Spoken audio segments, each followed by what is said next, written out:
오늘은 초대교회의 네 인물을 중심으로 그들의 삶과 업적을 살펴보겠습니다.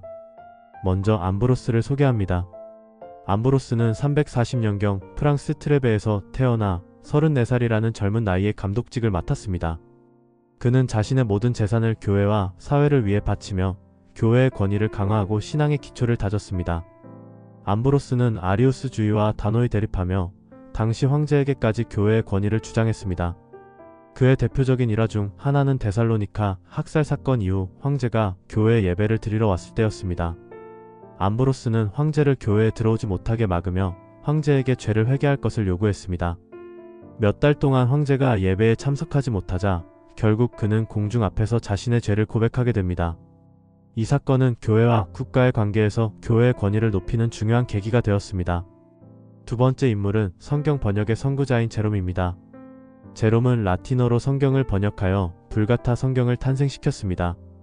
그의 번역은 당시 서방교회에서 성경을 이해하는 데 있어 큰 영향을 미쳤고 오늘날까지도 기독교 역사에서 중요한 역할을 하고 있습니다. 제롬은 한때 오리겐의 연구 방식을 존경하며 영향을 받았지만 이후 그의 신학적 사상에 회의를 느끼고 비판하게 됩니다. 그는 풍부한 언어적 재능과 학문적 성취로 성경 연구에 새로운 지평을 열었지만 직설적이고 논쟁적인 성격으로 종종 갈등을 빚기도 했습니다.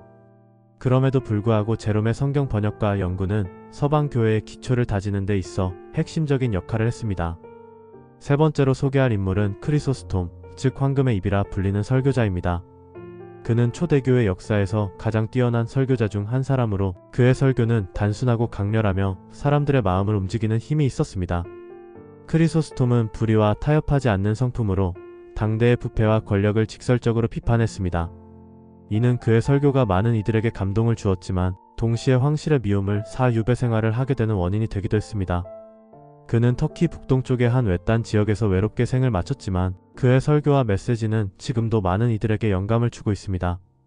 마지막으로 소개할 인물은 어거스틴입니다. 어거스틴은 고대 철학과 기독교 신앙을 결합하며 교회의 신학적 기초를 다진 인물입니다. 그는 젊은 시절 방탕한 삶을 살았지만 진리를 향한 갈망 끝에 기독교 신앙을 받아들이게 됩니다.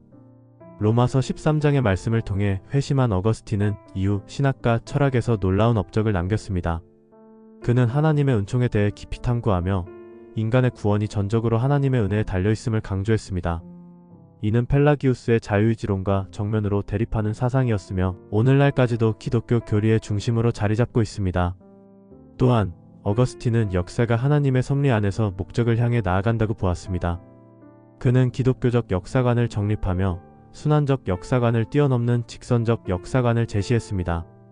그의 사상은 기독교 역사 철학의 기초가 되었으며 이후 교회와 신학에 깊은 영향을 미쳤습니다. 초대교회의 이 위대한 인물들은 각자의 자리에서 신앙을 위해 헌신했습니다. 암브로스의 강직함, 제롬의 학문적 헌신, 크리소스톰의 강렬한 설교, 어거스틴의 깊은 신학적 통찰은 모두 오늘날 신앙인들에게 큰 영감을 줍니다. 이들의 삶은 단순히 과거의 이야기가 아니라 현재를 살아가는 우리에게 신앙의 본질과 가치를 일깨워주는 소중한 유산입니다. 여러분은 이들의 이야기에서 어떤 교훈을 얻으셨나요? 댓글로 여러분의 생각을 나눠주시고 구독과 좋아요도 잊지 말아주세요. 다음 영상에서는 더 흥미로운 이야기를 들려드리겠습니다.